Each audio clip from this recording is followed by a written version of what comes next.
Angleterre, 1815. La pluie cinglait les hautes fenêtres du manoir de Thornfield, alors que mademoiselle Eleanor Winters se tenait, les mains tremblantes jointes devant elle, dans la chaleur étouffante du salon. Malgré le feu joyeux qui crépitait dans l'âtre de marbre et les riches draperies pourpres qui ornaient les murs, Eleanor sentit un frisson lui pénétrer l'âme, tandis que la duchesse de Westmoreland tournait autour d'elle, tel un chat prédateur jouant avec une souris acculée. À 22 ans, Eleanor avait connu sa part d'épreuves depuis que son père, un érudit, était mort, en ne lui laissant que des dettes et de précieux livres. Mais rien ne l'avait préparée à ce moment d'humiliation absolue. La duchesse, femme d'une taille imposante et aux traits aristocratiques qui auraient pu être beaux avant que des années de ricanement ne les endurcissent en un froid mépris, s'arrêta pour examiner Eleanor de la tête aux pieds, son regard s'attardant d'un œil critique sur la modeste robe de mousseline bleue qui représentait ce qu'il y avait de mieux dans la maigre garde-robe d'Eleanor. À chaque seconde de cet examen, Eleanor se sentit diminuer davantage, sa position de gouvernante des enfants voisins de Thornfield lui paraissant soudain plus précaire que jamais. Quand la duchesse parla enfin, sa voix trancha la pièce comme un gel d'hiver, chaque syllabe précisément formée pour infliger le maximum de dégâts à la dignité de la jeune femme. « Vous êtes trop pauvre pour épouser mon fils, déclara-t-elle, les mots tombant comme des coupes physiques sur le sang-froid déjà fragile d'Eleanor. Une gouvernante sans relation? Absurde! Mon fils a besoin d'une épouse de bonne naissance et fortune, pas d'une inconnue sans le sou qui a clairement, et sans la moindre honte, jeté son dévolu sur lui. La duchesse plongea la main dans une petite bourse de soie suspendue à son poignet et en retira un billet de banque plié, le pressant dans la paume d'Eleanor avec des doigts froids comme le marbre malgré la chaleur écrasante de la pièce. Ceci devrait compenser toute déception que vous pourriez ressentir à la fin de quelque entente que vous pensiez exister entre vous et Lord Thornfield. Les larmes qu'Eleanor avait désespérément contenues menaçaient de déborder, mais elle se mordit l'intérieur de la joue jusqu'au sang, déterminée à ne pas donner à la duchesse la satisfaction de la voir pleurer. Le billet de banque lui brûlait la paume comme une marque d'infamie. Pourtant, Eleanor savait que sa situation financière précaire ne lui laissait guère d'autre choix que d'accepter ce paiement insultant. La duchesse poursuivit son assaut verbal, détaillant la lignée de la famille Westmoreland remontant jusqu'à Guillaume le Conquérant, et soulignant comment une personne de l'origine roturière d'Eleanor ne pourrait jamais espérer satisfaire aux exigences requises de celles qui entraient par mariage dans un sang aussi noble.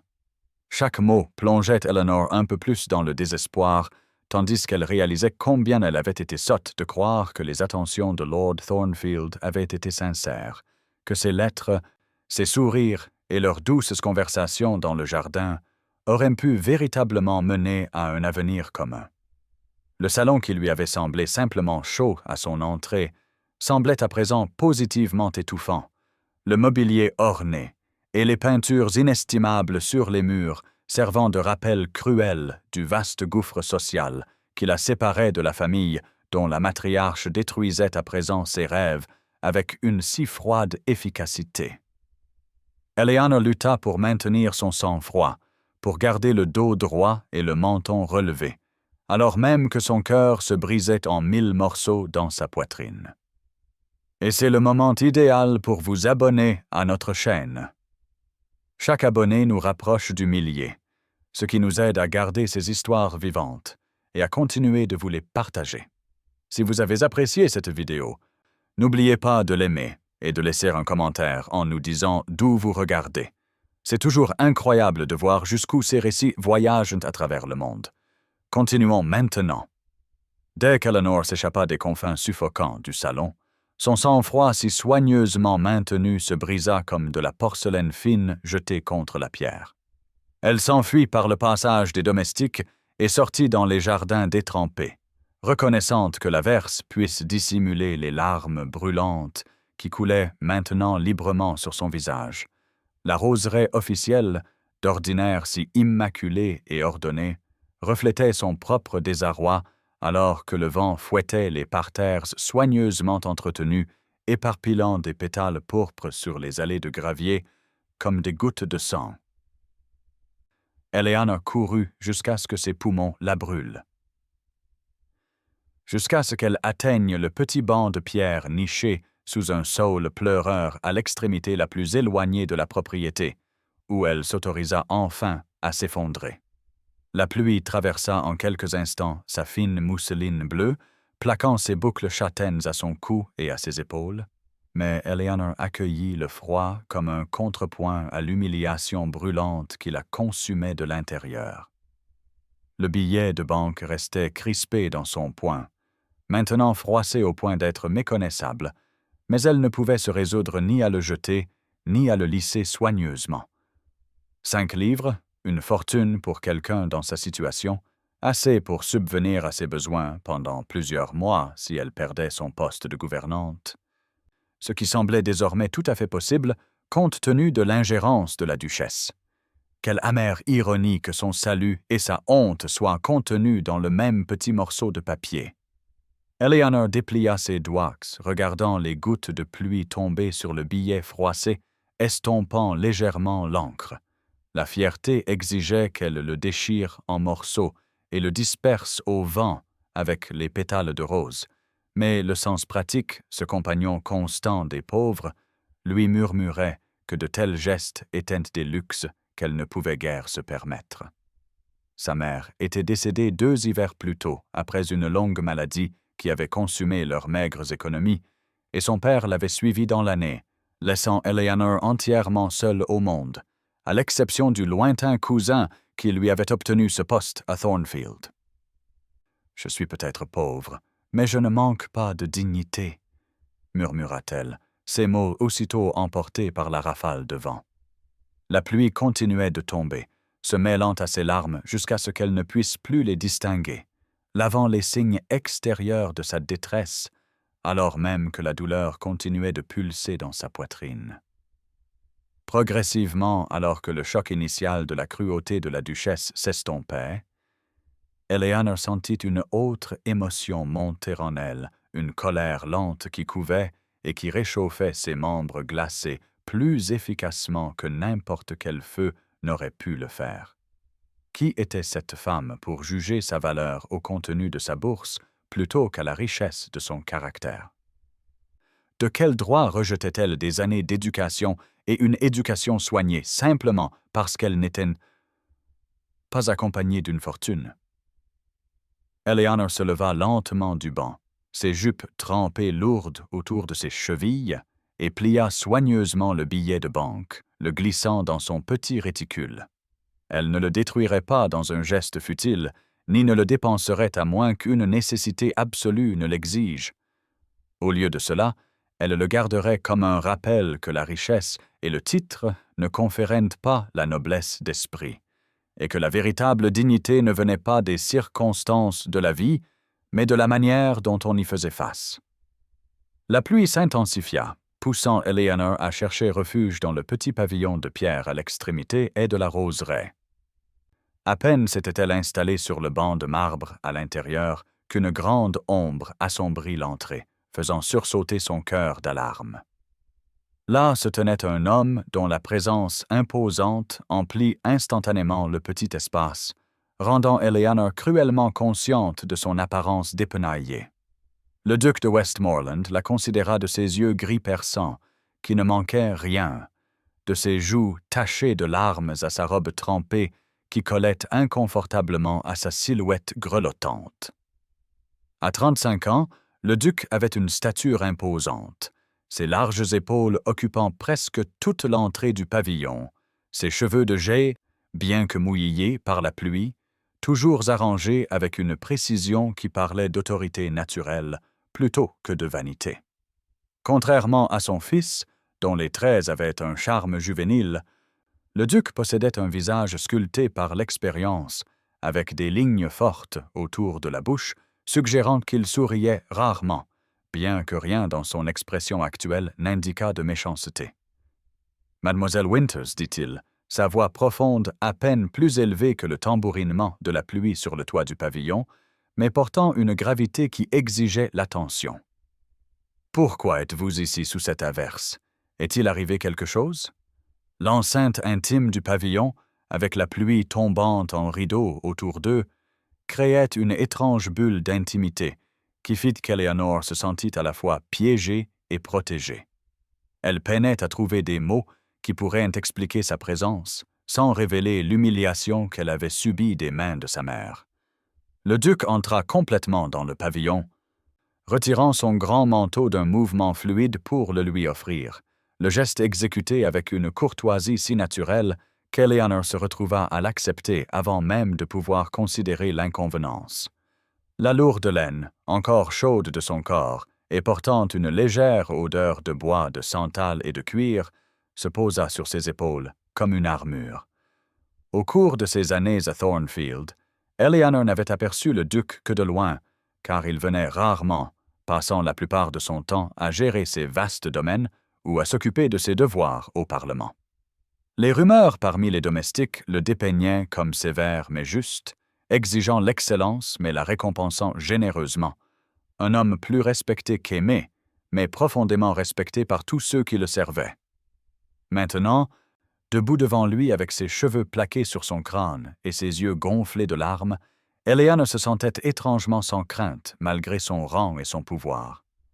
C'était peut-être la simple bonté humaine de ce manteau offert, ou la franchise de son regard qui témoignait d'une inquiétude plutôt que de la condescendance à laquelle elle avait fait face de la part de sa mère, mais quelque chose disait à Eleanor que cet homme, quelles que soient ses autres qualités, n'était pas cruel.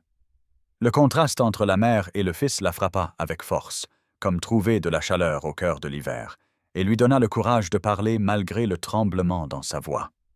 « Mademoiselle Winters », insista-t-il de nouveau lorsqu'elle resta trop longtemps silencieuse, son ton suggérant qu'il ne partirait pas sans réponse. « Je vous ai demandé s'il était arrivé quelque chose qui vous ait affligé. » Eleanor hésita, partagée entre la bienséance et l'honnêteté brute que le moment semblait exiger. Quelque chose dans le regard constant du duc la convainquit que toute dérobade serait à la fois futile et malvenue. « Je viens d'avoir un entretien avec sa grâce, la duchesse, » admit-elle finalement, sa voix plus stable qu'elle ne l'avait prévu. « Votre mère m'a convoqué pour m'informer que je suis trop pauvre et trop roturière pour épouser Lord Thornfield et pour m'offrir une compensation pour ma déception. » Pendant qu'elle parlait, Eleanor vit l'expression du duc se transformer, l'interrogation inquiète se durcissant en quelque chose de bien plus redoutable. Un muscle se contracta dans sa mâchoire et ses mains, pendant à ses côtés, se serrèrent en poing avant qu'il ne se maîtrise avec un effort visible. Dehors, le tonnerre gronda si près que le petit pavillon sembla trembler, la nature fournissant un accompagnement dramatique à la tension crépitante entre eux.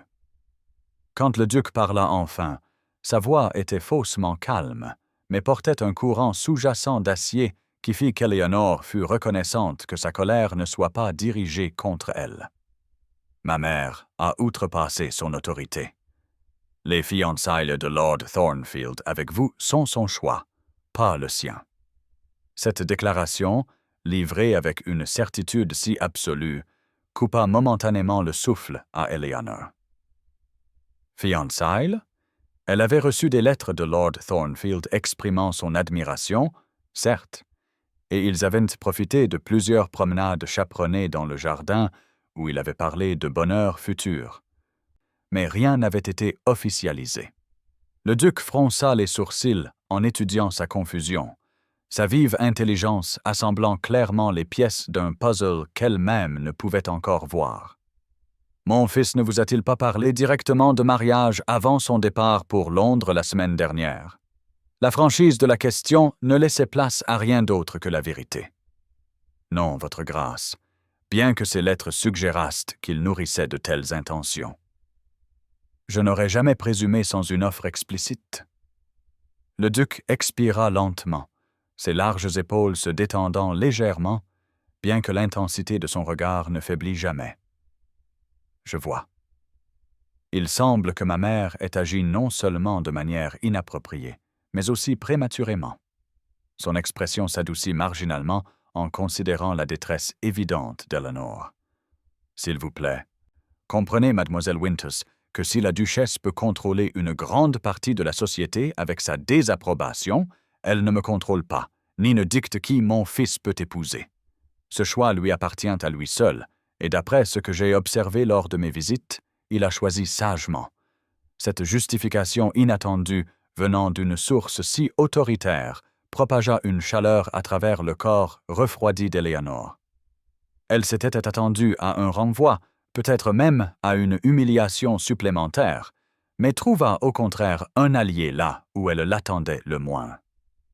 Les dynamiques complexes de cette puissante famille commencèrent à se révéler. Avec le duc se dressant comme un rempart contre les manipulations de sa mère, plutôt que de les soutenir. Eleanor sentit que derrière son extérieur contrôlé se cachait un homme de principes profondes, qui valorisait la justice plus que la commodité et qui reconnaissait la valeur au-delà des paramètres étroits de la fortune et des lignées. La pluie continuait de tambouriner contre le toit du pavillon, créant un rideau d'eau qui les isolait du reste du monde, comme s'ils existaient momentanément en dehors des hiérarchies sociales strictes qui les auraient normalement tenus à l'écart. Le duc étudia le visage d'Eleanor un instant de plus, puis se tourna pour regarder la tempête qui s'intensifiait, son profil se découpant sur le rideau de pluie gris. « Il y a autre chose que vous devriez savoir, mademoiselle Winters, dit-il, sa voix s'abaissant à un ton qui envoya immédiatement un frisson de mauvais augure à travers le corps déjà tremblant d'Eleanor. Mon fils Lord Thornfield a été appelé très soudainement sur le continent. Il a accepté une commission dans la cavalerie et est parti pour l'Espagne il y a 3 jours. Napoléon s'est échappé de son exil sur l'île d'Elbe, et l'Angleterre se retrouve une fois de plus en guerre. La nouvelle frappa Eleanor comme un coup physique, lui coupant le souffle.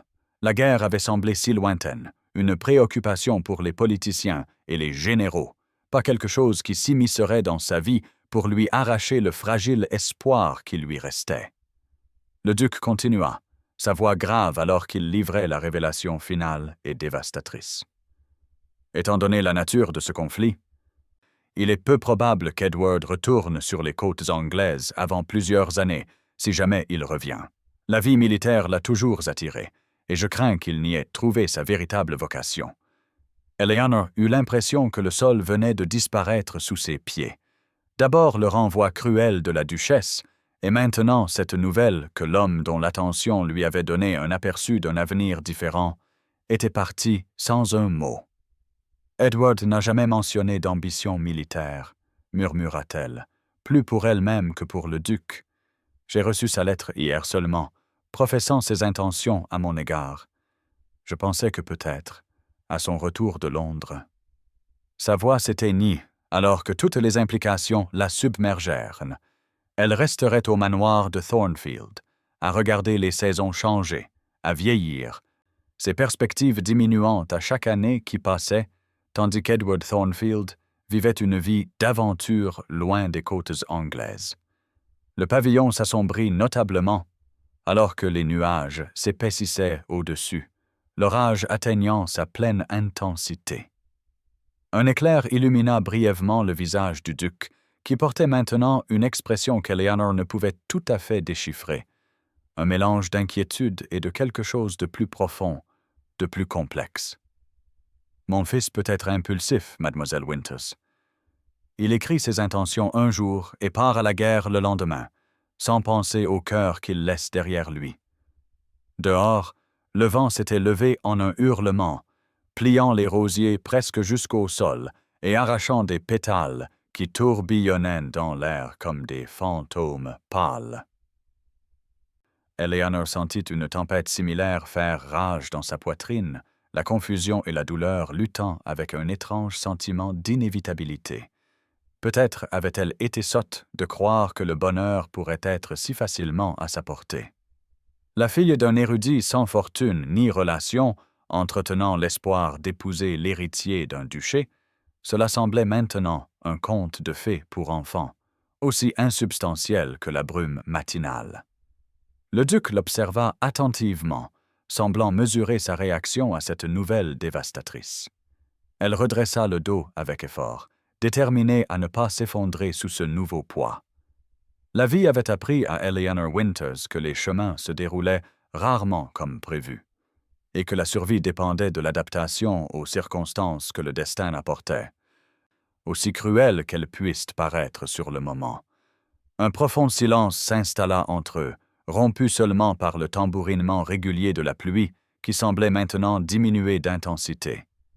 Eleanor devint cruellement consciente de sa position précaire, une gouvernante dont la relation avec l'héritier de la famille avait attiré l'attention non désirée de la redoutable duchesse.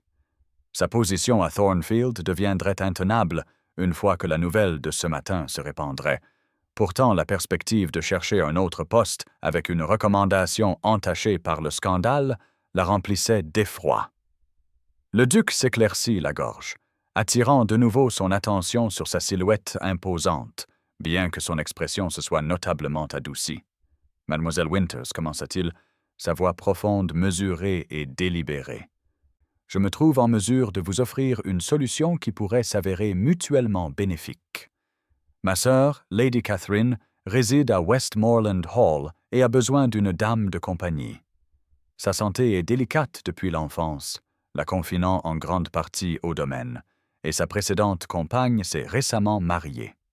Je crois qu'une personne de votre intelligence et de votre douceur lui conviendrait admirablement. » Eleanor cligna des yeux de surprise, cette offre inattendue la laissant momentanément sans voix.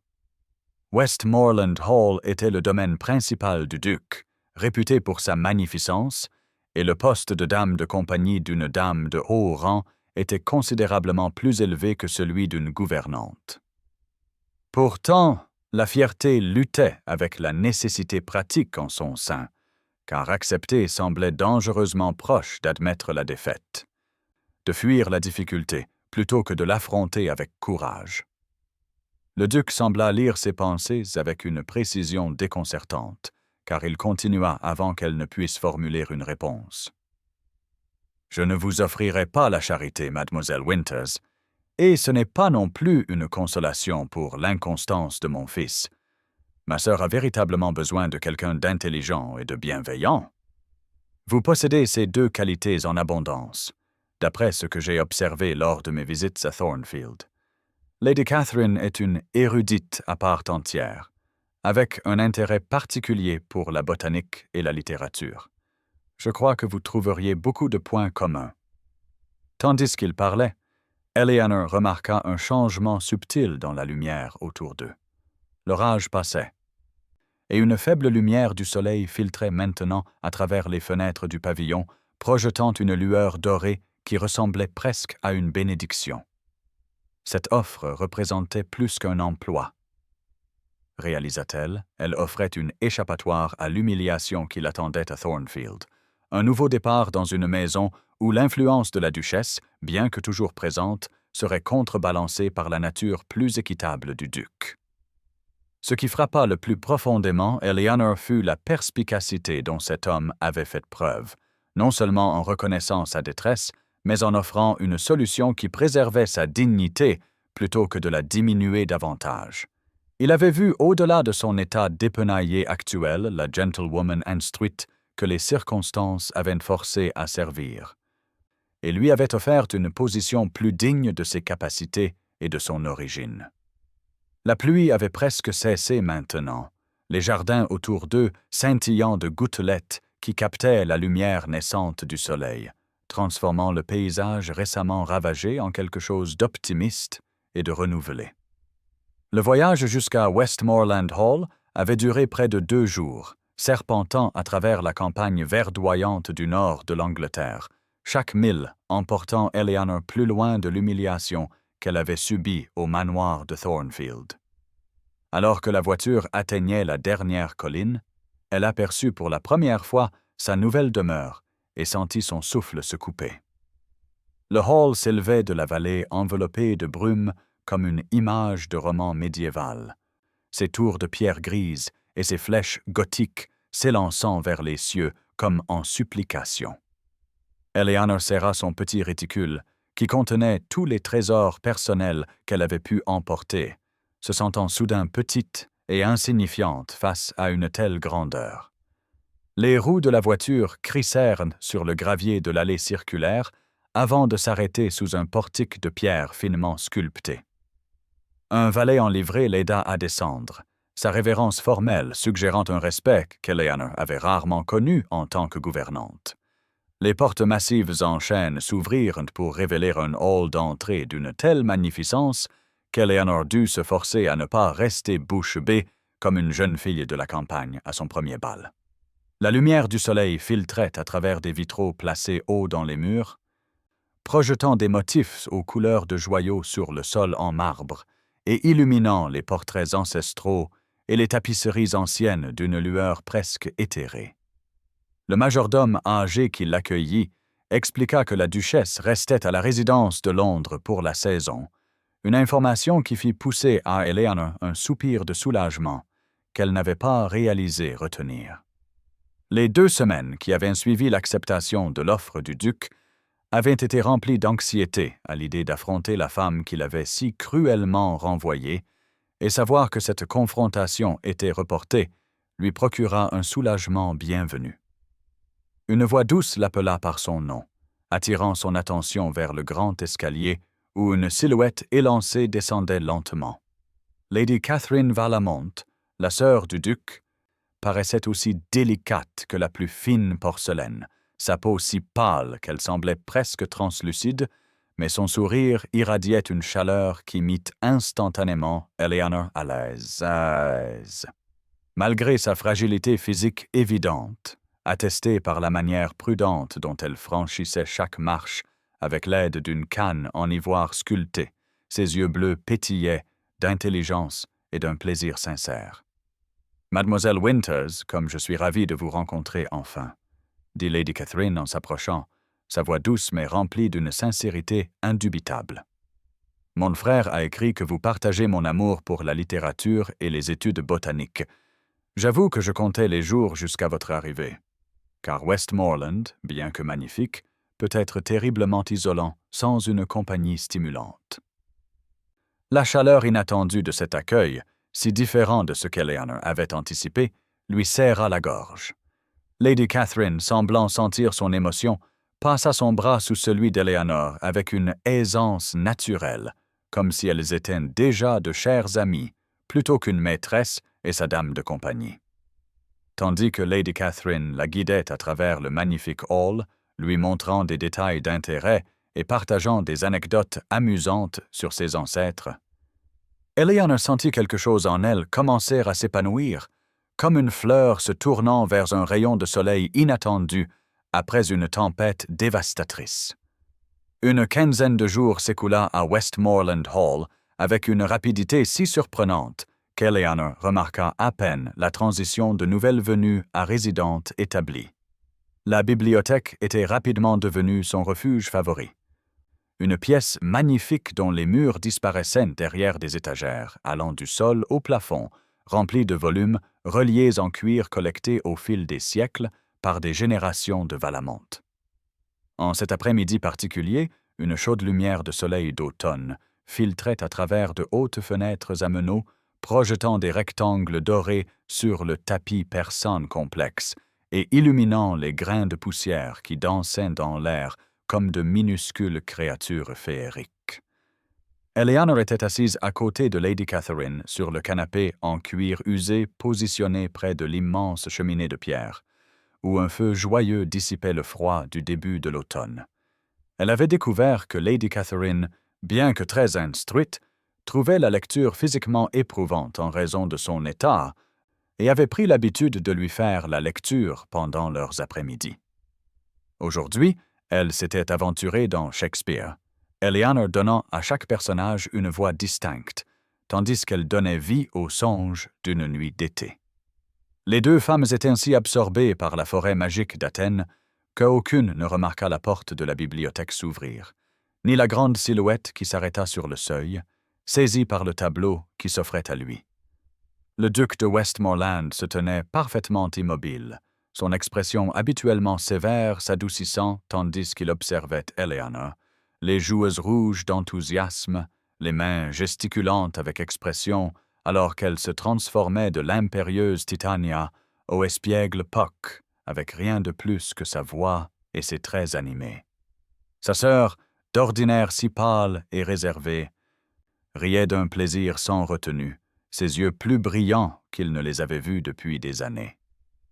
Pendant plusieurs minutes, il resta inaperçu, quelque chose d'inconnu et de chaleureux se déployant dans sa poitrine, alors qu'il regardait Eleanor, notant comment la lumière du soleil attrapait des reflets au burn dans ses cheveux châtains, comment l'intelligence pétillait dans ses yeux, comment tout son visage se transformait lorsqu'elle était libérée des contraintes de la bienséance formelle. Ce fut Lady Catherine qui remarqua finalement sa présence, son exclamation ravie attirant l'attention d'Eleanor. Elle se tut immédiatement, le rouge lui montant aux joues alors qu'elle se levait et faisait une révérence, le livre serré contre sa poitrine comme un bouclier. Le duc entra dans la pièce. L'odeur subtile de cuir et de fumée de bois l'enveloppant tandis qu'il s'approchait des femmes. Son regard resta fixé sur Eleanor, dont l'animation antérieure avait été remplacée par la réserve appropriée attendue d'une dame de compagnie. Quelque chose dans cette transformation le troublait, bien qu'il ne pût immédiatement identifier pourquoi.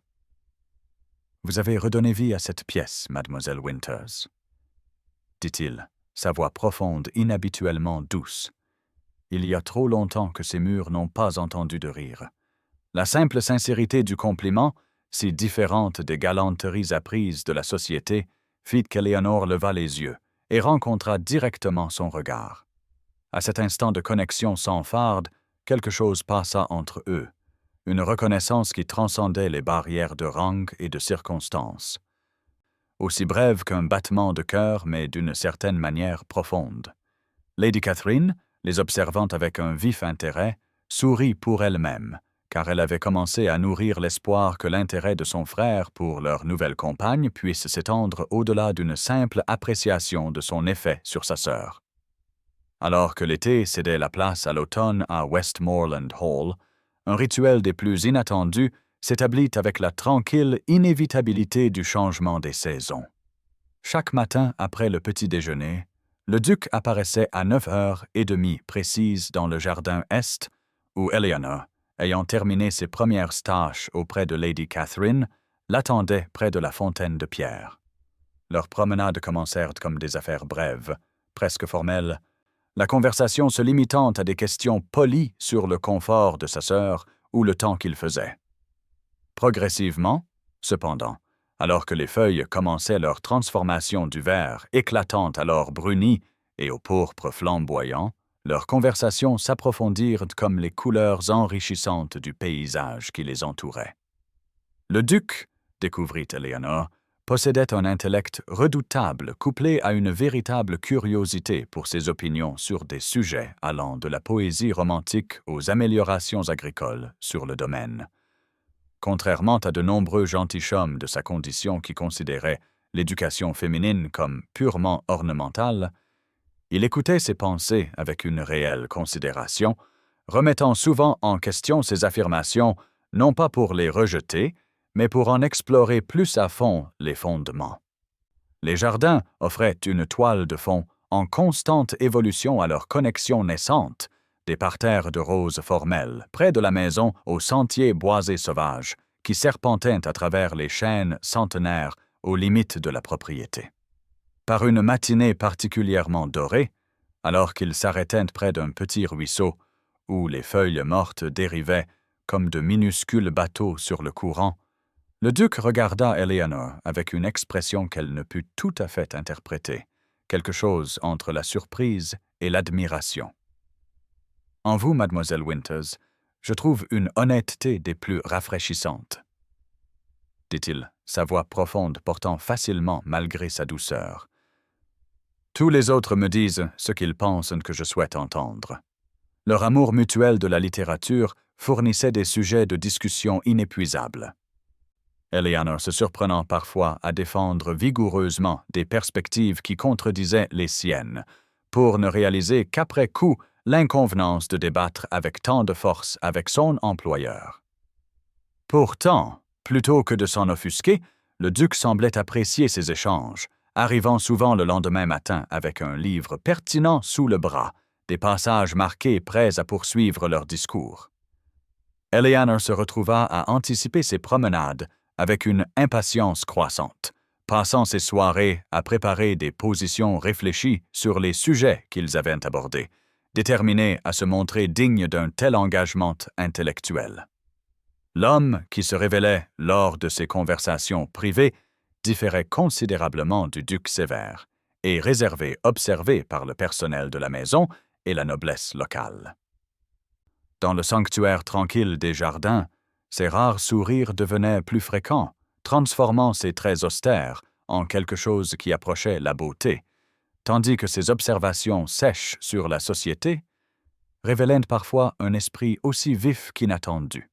À mesure que l'automne avançait, leurs promenades s'allongeaient, s'étirant parfois bien au-delà de l'heure que la bienséance suggérait, bien que toujours menées à la vue de tous depuis la maison.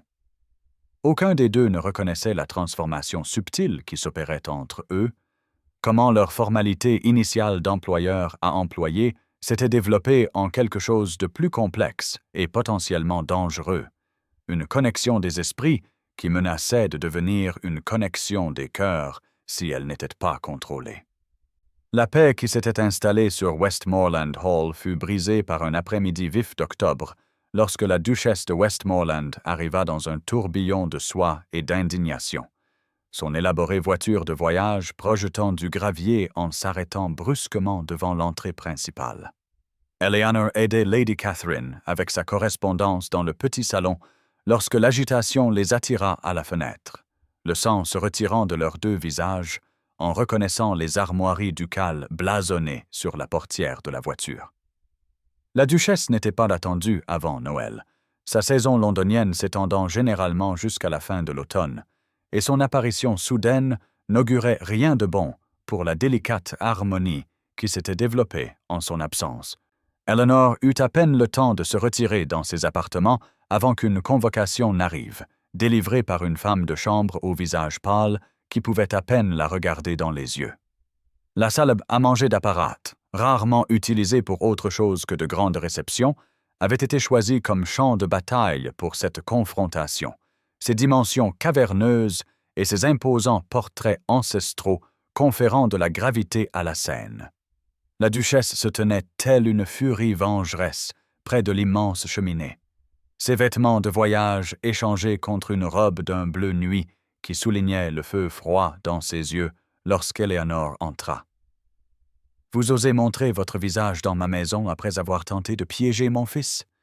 siffla-t-elle, s'avançant avec une telle menace qu'Éléonore recula instinctivement. « Je vous ai renvoyé une fois, petite arriviste intrigante, et pourtant je vous retrouve ici, vous étant insinué dans la confiance de ma fille pendant mon absence. Seule l'arrivée opportune du duc empêcha de nouvelles agressions verbales, sa grande silhouette apparaissant dans l'embrasure de la porte avec une soudaineté qui suggérait qu'il avait été convoqué par un sixième sens que sa protection était nécessaire. Sans hésitation, il se plaça entre Eleanor et sa mère, ses larges épaules formant une barrière physique qui parlait plus éloquemment que des mots de sa détermination à la protéger du danger. « Mère, Mademoiselle Winters est ici à mon invitation, » déclara-t-il, sa voix calme portant plus d'autorité que les accusations stridentes de la duchesse. « Vous la traiterez avec le respect qu'elle mérite en tant que membre précieux de cette maisonnée. » La duchesse recula comme si elle avait été frappée, son regard oscillant entre son fils et Éléonore, avec une compréhension naissante qui se mua rapidement en une rage calculatrice.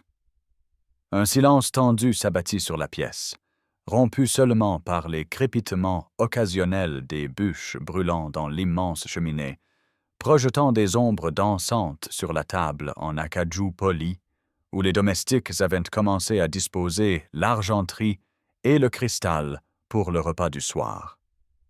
Lady Catherine les rejoignit quelques minutes plus tard, son entrée soigneusement chronométrée pour éviter une confrontation plus directe, mais l'atmosphère resta chargée tout au long du dîner, la duchesse alternant entre un silence glacial et des commentaires acerbes, à peine déguisés en amabilité. Eleanor maintint son sang-froid par pure force de volonté, consciente que chaque insulte froidement déviée impressionnait le duc, dont le regard vigilant quittait rarement son visage.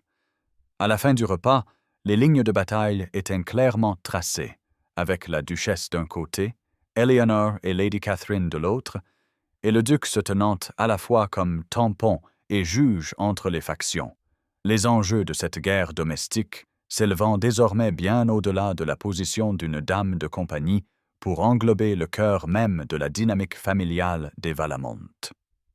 2 jours après l'arrivée de la duchesse, une lettre portant le sceau du bureau de la guerre arriva à Westmoreland Hall, délivrée par un messager au visage sombre qui refusa tout rafraîchissement avant de poursuivre son chemin. Le majordome la présenta sur un plateau d'argent pendant le petit déjeuner, la lourde enveloppe crème semblant pulser d'une signification sinistre contre la surface polie. Le duc reconnut immédiatement le sceau, son visage se vidant de sa couleur alors qu'il l'acceptait avec des doigts fermes qui démentaient la tension soudaine dans ses épaules.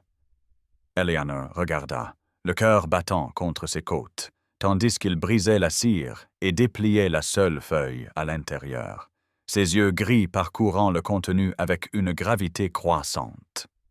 Lord Thornfield a été porté disparu après une escarmouche près de la frontière belge, annonça-t-il enfin. Sa voix soigneusement contrôlée alors qu'il levait les yeux pour rencontrer le regard horrifié de sa mère, puis, presque à contre-cœur, celui d'Eleanor.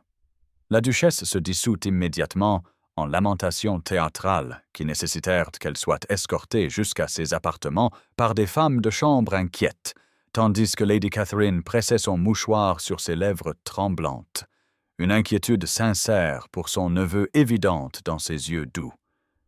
Eleanor resta figée, consciente que chaque personne présente attendait d'elle du chagrin, la femme présumait avoir capturé le cœur de Lord Thornfield, mais ne trouvant en elle qu'une tristesse distante et creuse, plus appropriée pour une connaissance que pour un être cher. Cette nuit-là, seule dans sa modeste chambre où le clair de lune projetait de longues ombres sur les meubles simples qui convenaient à sa condition, Eleanor affronta la vérité qu'elle avait évitée pendant des semaines.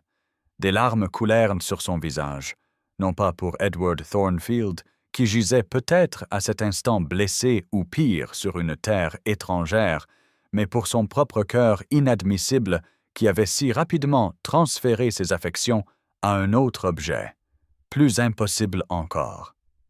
Elle arpenta la petite pièce, sa chemise de nuit blanche fantomatique dans la lumière argentée, ses cheveux dénoués tombant en vagues sombres au-delà de sa taille, alors qu'elle enlaçait ses bras autour d'elle dans une tentative futile de réconfort. Quelle sorte de femme suis-je pour oublier si vite celui qui m'a tout offert, murmura-t-elle à la pièce vide, la honte lui brûlant la poitrine en reconnaissant que si elle priait pour la sécurité de Lord Thornfield, c'était le visage de son père qui remplissait ses pensées, la voix de son père qui résonnait dans ses rêves, le rare sourire de son père qui faisait battre son cœur comme un oiseau captif. La prise de conscience qu'elle s'était tombée amoureuse du duc de Westmoreland la frappa avec la force d'une douleur physique, la faisant tomber à genoux près du lit étroit où elle enfouit son visage dans le couvre-lit pour étouffer ses sanglots. De tels sentiments ne pouvaient mener qu'au désastre, car même si elle avait été digne d'un duc, ce que son esprit rationnel savait qu'elle n'était pas, elle avait été liée à son fils, rendant toute attache entre eux doublement impossible. La cruauté du destin la submergea tandis que le clair de lune progressait sur le plancher de bois, illuminant les larmes qui tombaient sans retenue sur ses mains crispées, chaque goutte contenant la connaissance amère qu'elle avait découvert l'amour seulement pour le trouver à jamais hors de sa portée. Incapable de trouver le repos dans les confins suffocants de sa chambre, Eleanor se glissa à travers les couloirs assombris de Westmoreland Hall bien après minuit, ses pieds chaussés de pantoufles silencieux sur les parquets polis, tandis qu'elle cherchait du réconfort dans le salon de musique. Le clair de lune filtrait à travers les hautes fenêtres à meneaux, baignant le grand piano à queue d'une illumination argentée qui l'attirait comme une promesse de paix. Elle n'avait pas l'intention de jouer. Sachant que la maisonnée pourrait être dérangée, mais ses doigts trouvèrent les touches sans y être invités, tirant la douce mélancolie d'un nocturne de Chopin qui correspondait à la douleur de son cœur. La musique s'écoula d'elle comme une confession, chaque note portant le fardeau d'émotions trop complexes pour les mots, inconsciente que sa solitude avait été violée, jusqu'à ce qu'une ombre tombe sur les touches éclairées par la lune. Le duc se tenait dans l'embrasure de la porte, sa grande silhouette reconnaissable même dans la pénombre, encore entièrement vêtue malgré l'heure tardive, suggérant que lui aussi avait trouvé le sommeil insaisissable. Eleanor cessa immédiatement de jouer, se levant embarrassée pour s'excuser du dérangement, mais il lui fit signe de continuer. Entrant dans la pièce avec une grâce tranquille qui démentait sa stature imposante. Elle reprit sa place à l'instrument, bien que ses doigts tremblassent légèrement alors qu'il s'asseyait dans l'embrasure de la fenêtre voisine, son visage à moitié illuminé par le clair de lune, à moitié caché dans l'ombre tandis que le nocturne remplissait l'espace entre eux d'une exquise mélancolie. Lorsque les dernières notes s'évanouirent dans le silence, aucun ne parla immédiatement, la nuit les enveloppant comme un manteau protecteur, créant une intimité en dehors des contraintes rigides de la bienséance diurne. Ce fut le duc qui rompit finalement le silence, sa voix profonde et douce, observant que la musique exprimait souvent ce que les mots ne pouvaient pas, particulièrement lorsque le cœur était troublé. Quelque chose dans son ton, dans la douceur inhabituelle de son visage normalement sévère, relâcha le contrôle prudent qu'Eleanor avait maintenu, les mots jaillissant dans un murmure précipité sur sa confusion, sa culpabilité de ressentir si peu de chagrin sincère pour Lord Thornfield, alors que son cœur l'avait trahi en formant des attaches là où il n'aurait pas dû. Elle s'attendait à un jugement, peut-être même à un renvoi, mais lorsqu'elle osa lever les yeux vers son visage, elle ne trouva que de la compréhension dans son regard constant. Le duc se déplaça alors pour se tenir à côté du piano, le clair de lune argentant ses cheveux sombres alors qu'il prononçait des mots qui altérèrent à jamais le paysage entre eux, déclarant calmement qu'il croyait que le cœur connaissait sa véritable demeure, Eleanor, et que peut-être son fils n'avait été qu'un chemin qui l'avait mené ici. Le son de son prénom sur ses lèvres, prononcé avec une si tendre intimité, envoya un frisson à travers tout son être, la barrière formelle qui les avait séparés s'effondrant comme d'anciens murs incapables de résister plus longtemps à la force de ce qui grandissait entre eux. En ce moment éclairé par la lune, avec les douces notes de piano résonnant encore dans l'air autour d'eux, quelque chose d'irrévocable changea. Une reconnaissance que ni l'un ni l'autre ne pouvaient plus nier ni fuir, quelles que soient les conséquences qui pourraient s'ensuivre. La nouvelle arriva avec le courrier du matin, une semaine plus tard. Une lettre portant des timbres étrangers et l'écriture reconnaissable de Lord Thornfield lui-même. La maisonnée s'était rassemblée dans le petit salon, ses murs jaunes joyeux et ses meubles recouverts de chintz offrant un contraste saisissant avec l'atmosphère sombre, tandis que le duc brisait le sceau et lisait le contenu à haute voix. Lord Thornfield était vivante et en bonne santé, ayant été secouru par des alliés espagnols suite à l'escarmouche qui l'avait séparé de son régiment. Cependant, plutôt que de retourner immédiatement en Angleterre, il était tombé profondément amoureux de Doña Isabella Navarro, fille d'un noble espagnol qui l'avait abrité pendant sa convalescence, et l'avait épousée lors d'une petite cérémonie dans la chapelle familiale. Il resterait en Espagne pour une durée indéterminée, car Lord Thornfield avait accepté un poste diplomatique auprès de l'envoyé britannique à Madrid. Un silence stupéfait suivit cette révélation, rompu seulement par le martèlement rythmique de la pluie d'automne contre les hautes fenêtres et le crépitement des bûches dans la cheminée de marbre.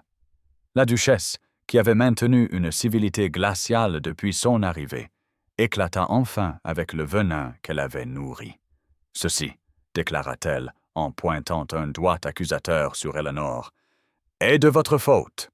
Votre froideur a chassé mon fils. Vos manigances évidentes de chasseuse de fortune l'ont tellement dégoûté qu'il s'est enfui sur le continent et a épousé une étrangère plutôt que de remplir ses obligations. » Eleanor sentit les yeux de chaque personne dans la pièce se tourner vers elle, mais plutôt que la honte et l'humiliation qu'une telle attention aurait autrefois provoquée, elle éprouva une curieuse légèreté, comme si la dernière chaîne la liant à un chemin qui n'avait jamais été vraiment le sien avait été brisée.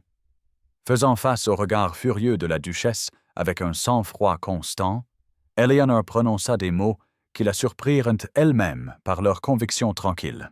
« Votre fils a trouvé l'amour, votre grâce.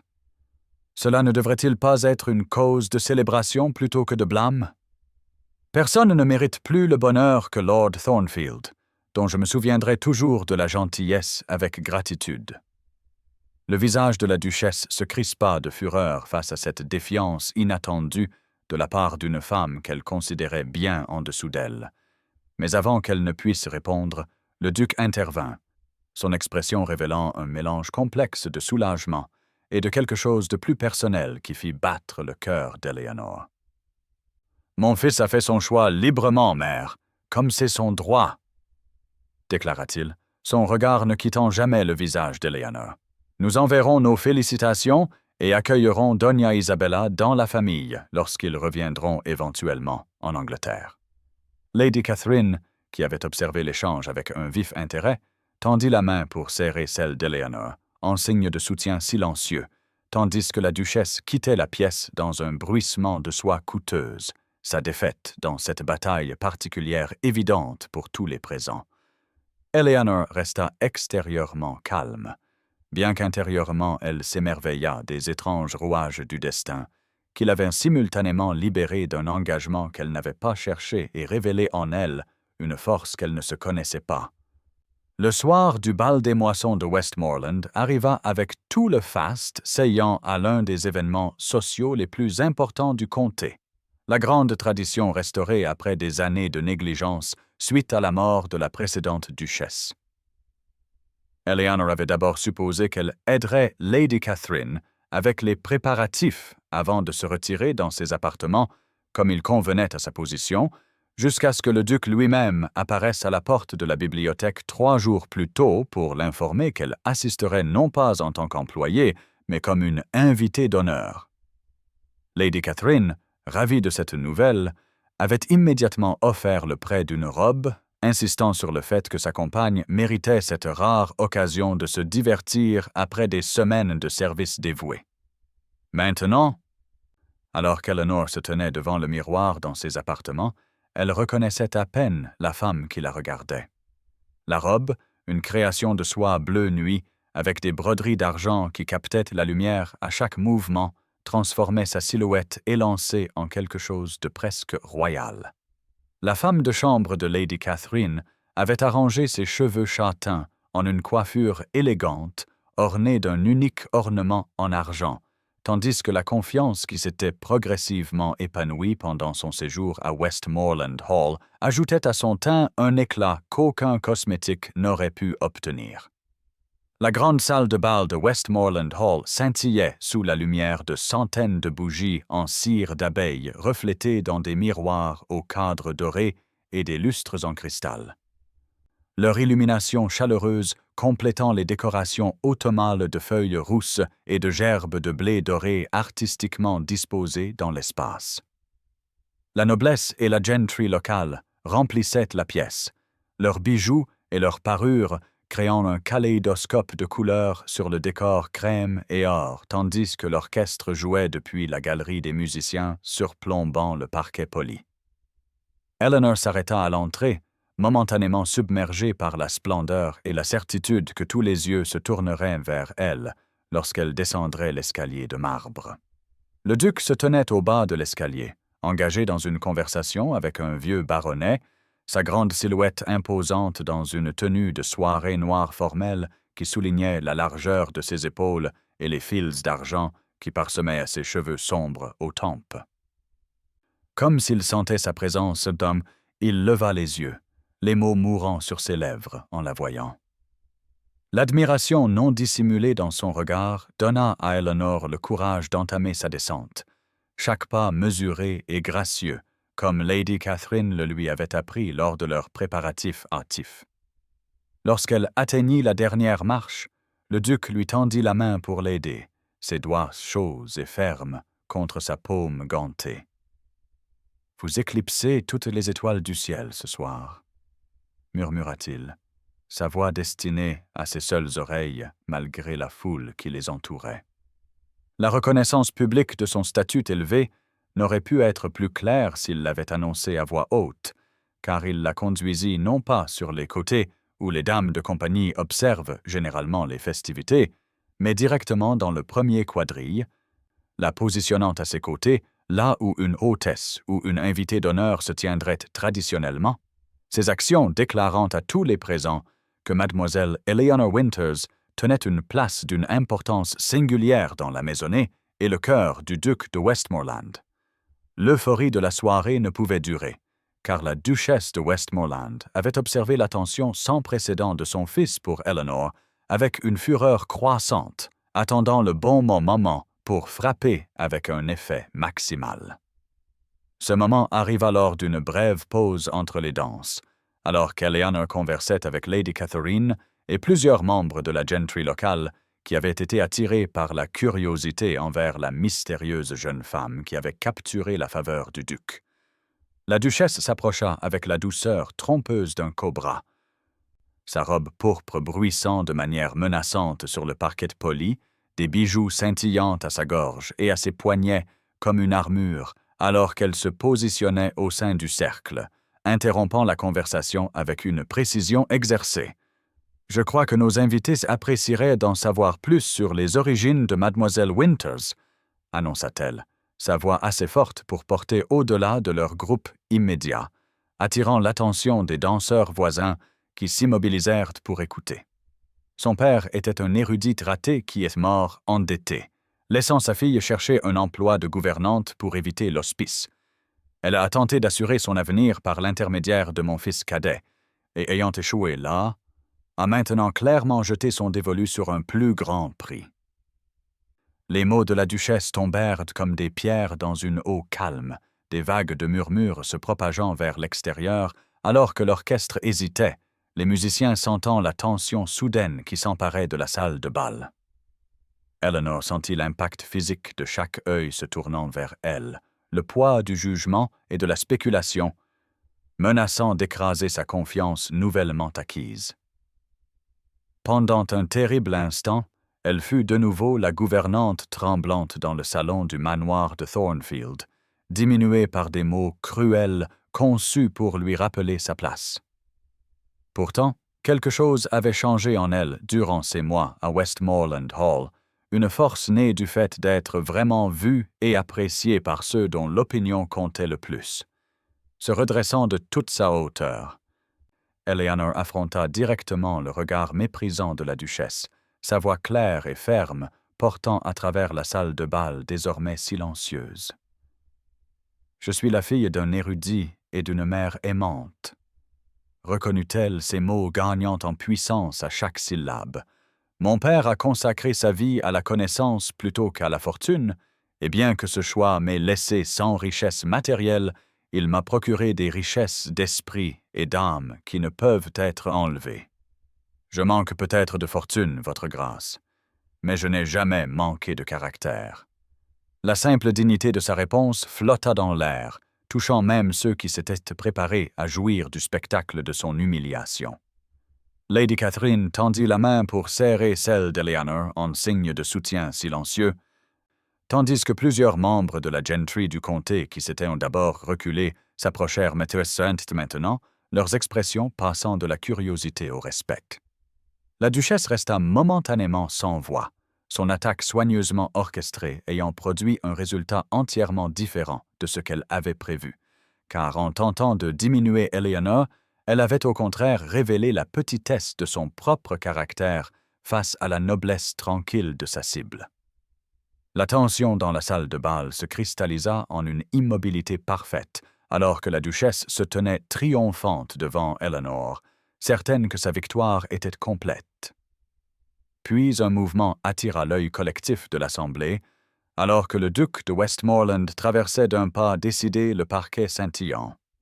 Son expression d'une intensité si maîtrisée que les invités s'écartèrent instinctivement pour lui laisser le passage. Il se déplaçait avec la grâce délibérée d'un homme qui avait pris une décision capitale, sa grande silhouette commandant l'attention à chaque pas mesuré. En arrivant près d'Eleanor, il prit sa main gantée dans la sienne et la posa sur son bras dans un geste de possession et de protection sans équivoque, cette simple action déclarant son allégeance plus éloquemment que des mots ne l'aurait jamais pu. Quand il parla, sa voix profonde porta sans effort jusqu'à chaque recoin de la salle de bal silencieuse, sa réserve habituelle transformée en quelque chose de vibrant de conviction. La femme que vous tentez de couvrir de honte a plus de noblesse dans son cœur que beaucoup de ceux qui sont nés avec un titre, déclara-t-il, s'adressant à sa mère, tandis que son regard constant ne quittait jamais le visage d'Eleanor. La véritable valeur ne se trouve pas dans la fortune ou les lignées, mais dans le caractère, l'intelligence et la force d'âme, des qualités que Mademoiselle Winters possède en abondance. La duchesse recula comme si elle avait été physiquement frappée, son expression se tordant d'incrédulité, tandis que son fils continuait, sa voix s'adoucissant d'une émotion que personne présent ne l'avait jamais vue manifester. « Je me trouve tout à fait désespérément amoureux de vous, Mademoiselle Winters, » confessa-t-il, les mots tombant dans le silence comme des pierres dans une eau calme, créant des ondes qui allaient à jamais altérer le paysage de leur vie. Un soupir collectif s'éleva des invités assemblés, suivi d'une marée montante de murmures qui balaya la pièce comme le vent dans les feuilles d'automne. La lumière des bougies attrapa et illumina les larmes qui montèrent aux yeux d'Eleanor, les transformant en étoiles liquides qui égalaient l'éclat tremblant des lustres au-dessus. Le duc resta ferme devant elle, apparemment inconscient du scandale qui éclatait autour d'eux, son monde réduit au visage de la femme dont l'arrivée avait réveillé des sentiments qu'il s'était longtemps cru incapable d'éprouver. Eleanor resta transie, respirant à peine, alors que l'ampleur de sa déclaration s'enregistrait dans sa conscience, car il ne l'avait pas seulement défendue, il l'avait élevée au-dessus de toutes les autres de la manière la plus publique possible, sans se soucier des conséquences ou des conventions. L'orchestre, sentant la nature mémorable de l'occasion, se mit spontanément à jouer de nouveau, une valse entraînante qui semblait rassembler les émotions chaotiques tourbillonnant dans la salle de bal et les transformer en quelque chose d'ordonné et de beau. La musique submergea le tableau, au centre de la piste, où un duc et une ancienne gouvernante se tenaient la main, leurs regards partagés formant une île de parfaite compréhension au milieu d'une mer de spéculation et d'émerveillement. L'aube se leva sur Westmoreland Hall, peignant le ciel de délicates touches de rose et d'or qui dispersèrent progressivement les ombres de la nuit. Eleanor avait à peine dormi, la déclaration du duc se rejouant dans son esprit comme une musique qui refusait de s'estomper au réveil. Elle venait de finir de s'habiller d'une simple robe du matin vert sauge lorsqu'un léger coup à sa porte annonça un valet porteur d'un mot écrit d'une main forte et décidée, lui demandant sa présence dans le jardin dès que possible. Le cœur battant comme un oiseau captif, Eleanor traversa les couloirs silencieux de la grande maison et sortit dans la fraîcheur du matin d'automne, où le givre dorait les haies formelles et les fontaines d'un éclat cristallin. Le duc l'attendait près de l'entrée des jardins, sa grande silhouette se découpant sur la brume matinale qui s'accrochait au sol comme de la soie diaphane, transformant le paysage familier en quelque chose de magique et d'un autre monde. Sans parler, il lui offrit son bras, et Eleanor posa sa main gantée dessus. Le laissant la guider le long des sentiers, maintenant jonchés de feuilles, mortes rousses et dorées, leurs pas étouffés par le tapis de la nature.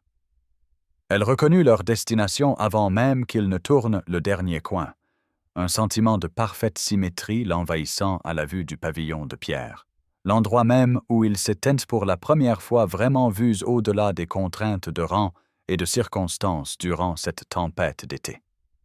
La lumière du matin filtrait à travers les arbres environnants, mouchetant la structure de motifs qui changeait et dansait à chaque brise, tandis que la brume s'élevait à sa base comme la douce respiration de la terre elle-même. À l'intérieur, des roses d'automne disposées dans un simple vase en cristal parfumaient l'air d'une douce fragrance. Preuve d'une préparation soignée qui fit battre le cœur d'Eleanor encore plus vite. Le duc se tourna pour lui faire face, sa réserve habituelle adoucie par une émotion si profonde qu'elle transforma ses traits austères en quelque chose qui approchait la tendresse. Puis, à son plus grand étonnement, il s'agenouilla devant elle. Cet homme qui se tenait au-dessus de presque tous les autres en Angleterre, ce duc qui ne s'agenouillait devant personne, regardant maintenant Eleanor Winters avec des yeux qui contenaient tout son cœur. « Je ne me soucie ni de la fortune, ni des relations, » dit-il, sa voix profonde et stable malgré l'ampleur du moment. « Je ne me soucie que de la femme qui a réveillé mon cœur après tant d'années de sommeil. Vous avez ramené la lumière et le rire à Westmoreland, Eleanor, non seulement à ma sœur et à la maisonnée, mais surtout à moi. Je ne demande pas en tant que duc cherchant une duchesse, mais en tant qu'homme qui a trouvé sa moitié. Me ferez-vous le grand honneur de devenir ma femme? » Eleanor resta transie, la lumière du matin filtrant à travers les fenêtres du pavillon pour les illuminer tous les deux de sa lueur dorée, le temps suspendu dans ce moment parfait de transformation où le passé et l'avenir fusionnaient en un seul point de possibilité, centré sur l'homme agenouillé devant elle, et l'amour qui avait fleuri entre eux contre toute attente.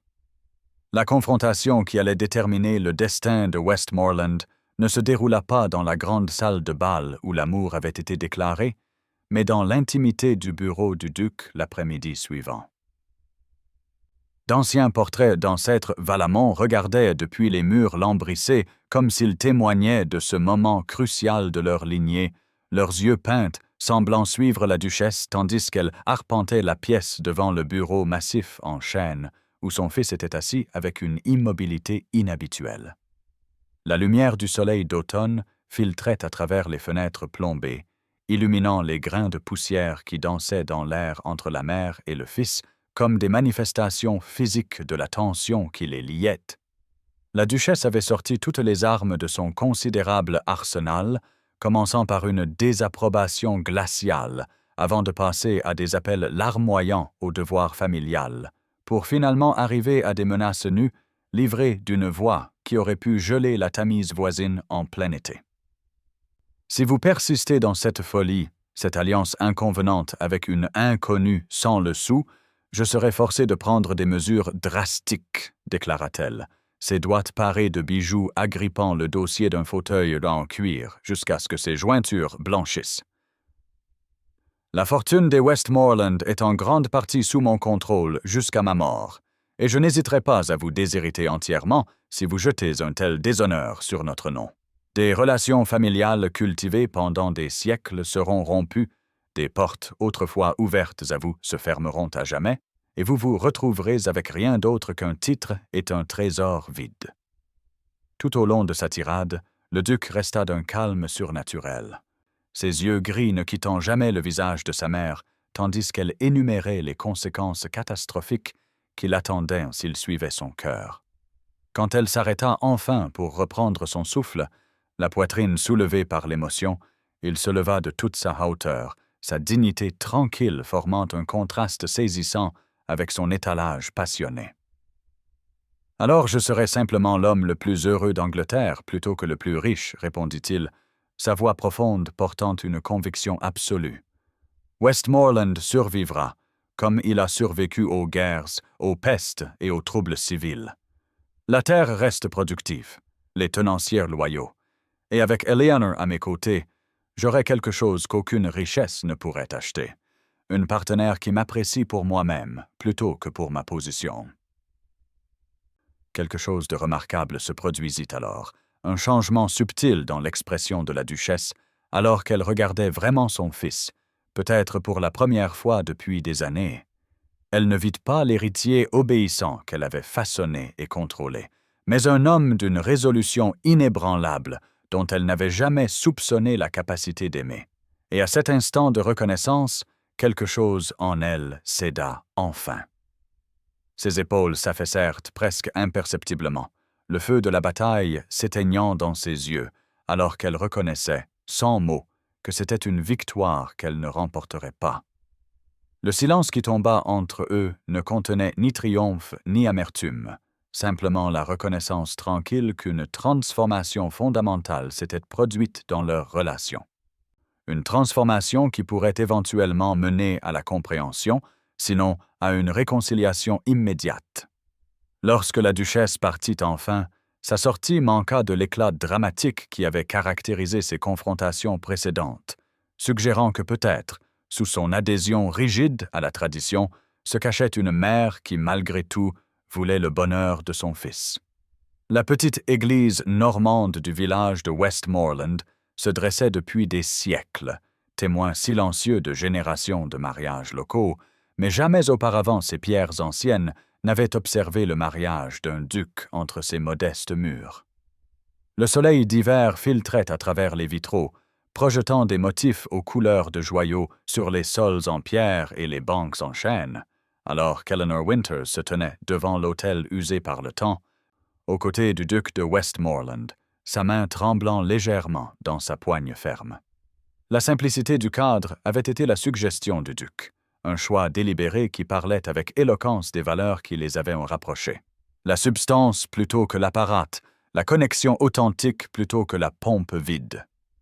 Lady Catherine se tenait aux côtés d'Éléanore en tant que demoiselle d'honneur, ses traits délicats illuminés de joie, un bouquet de fleurs sauvages cueillies dans les jardins du domaine serré dans ses mains fines, assorties aux simples fleurs qui ornaient l'église en guirlandes et arrangements, leur beauté naturelle ne nécessitant aucune amélioration de spécimens exotiques de serre. Ce qui rendait le rassemblement vraiment remarquable n'était pas le cadre, mais l'assemblée qui remplissait chaque espace disponible à l'intérieur de l'ancienne église, des fermiers et des commerçants du village assis aux côtés de comtes et de baronnettes, les divisions strictes de classe temporairement suspendues pour célébrer un amour qui avait transcendé de telles frontières. Eleanor portait une robe de soie ivoire, élégante dans sa simplicité, ses cheveux châtains ornés d'une couronne de roses blanches et de verdure d'hiver, plutôt que du diadème de diamants traditionnellement porté par les épouses Vallamont, tandis que le duc avait renoncé à sa tenue la plus formelle en faveur d'un manteau bleu foncé assorti à ses yeux, adoucissant son apparence habituellement austère. La cérémonie se déroula avec une dignité tranquille, les vœux anciens échangés d'une voix qui se renforçait à chaque promesse, jusqu'au moment où le duc plaça l'anneau d'or au doigt d'Éléanore, un simple cercle gravé de feuilles entrelacées symbolisant leur amour grandissant. « Je n'ai jamais rêvé d'un tel bonheur », murmura Éléanore alors qu'il glissait l'anneau en place, sa voix portant dans l'église silencieuse, des larmes de joie tremblant sur ses cils comme la rosée du matin. La transformation du moment frappa tous ceux qui en furent témoins. Comment une femme, autrefois cruellement rejetée comme trop pauvre pour épouser un Vallamont, donnait maintenant librement son cœur à un autre, comment le rejet avait finalement conduit à un amour plus profond et plus vrai que l'un ou l'autre n'aurait pu l'imaginer. Alors qu'il se tournait pour faire face à la congrégation en tant que mari et femme, un rayon de soleil d'hiver perça les nuages pour les illuminer tous les deux, la nature elle-même semblant bénir cette union improbable née d'une affection sincère plutôt que de calcul ou de convenance. Le duc de Westmoreland, connu toute sa vie pour sa réserve et sa retenue, sourit avec une joie si franche que ceux qui le connaissaient, le mieux le reconnurent à peine, sa transformation aussi profonde que le changement saisonnier de l'hiver au printemps, de l'isolement à la connexion, du devoir à l'amour. 3 ans après le jour de leur mariage, le soleil printanier filtrait à travers les hautes fenêtres de la nurserie de Westmoreland Hall, baignant la joyeuse chambre bleue et blanche d'une lumière dorée qui dansait sur les parquets de chêne poli et illuminait la scène à l'intérieur comme le chef-d'œuvre d'un peintre. Eleanor, maintenant duchesse de Westmoreland, était assise dans un fauteuil à bascule près de la fenêtre, leur fils nouveau-né blotti contre sa poitrine, sa petite main enroulée autour de son doigt avec une force surprenante pendant qu'il dormait, ignorant béatement son importance en tant qu'héritier de l'un des plus anciens duchés d'Angleterre.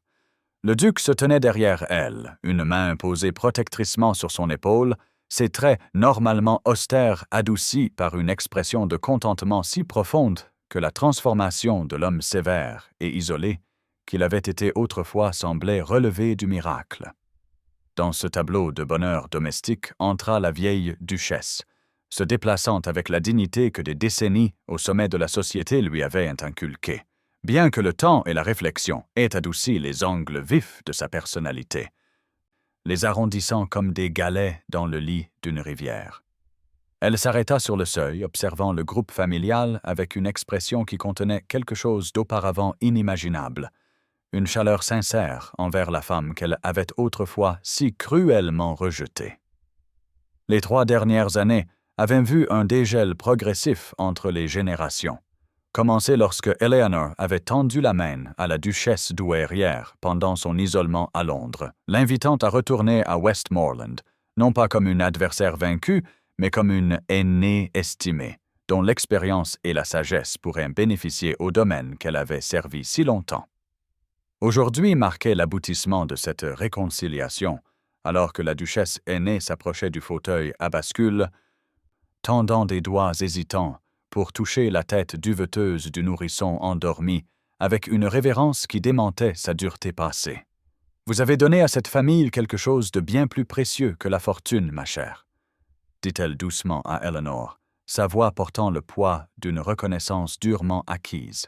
« Vous lui avez donné un cœur. » Dans ces mots résidait la reconnaissance de la transformation qu'Eleanor avait apportée à Westmoreland, non seulement dans les améliorations tangibles des chaumières des tenanciers et de l'école du village qui avaient occupé son attention énergique, mais dans le renouvellement intangible de la connexion entre le duc et le peuple, la mère et le fils, le passé et l'avenir, que sa présence avait facilité.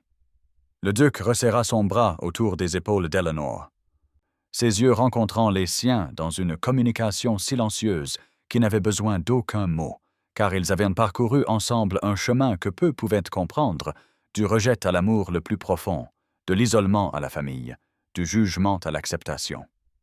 Dehors, les jardins de Westmoreland s'épanouissaient dans une profusion de couleurs, tout comme Eleanor elle-même s'était épanouie, passant de la gouvernante tremblante qui se tenait autrefois devant la duchesse dans l'humiliation à cette femme confiante qui avait trouvé sa véritable place non pas par la fortune ou les relations, mais par la force de son caractère et la capacité sans limite de son cœur, prouvant sans l'ombre d'un doute que ce qui semble parfois être notre plus grande défaite ne fait qu'ouvrir la porte à notre plus grand triomphe.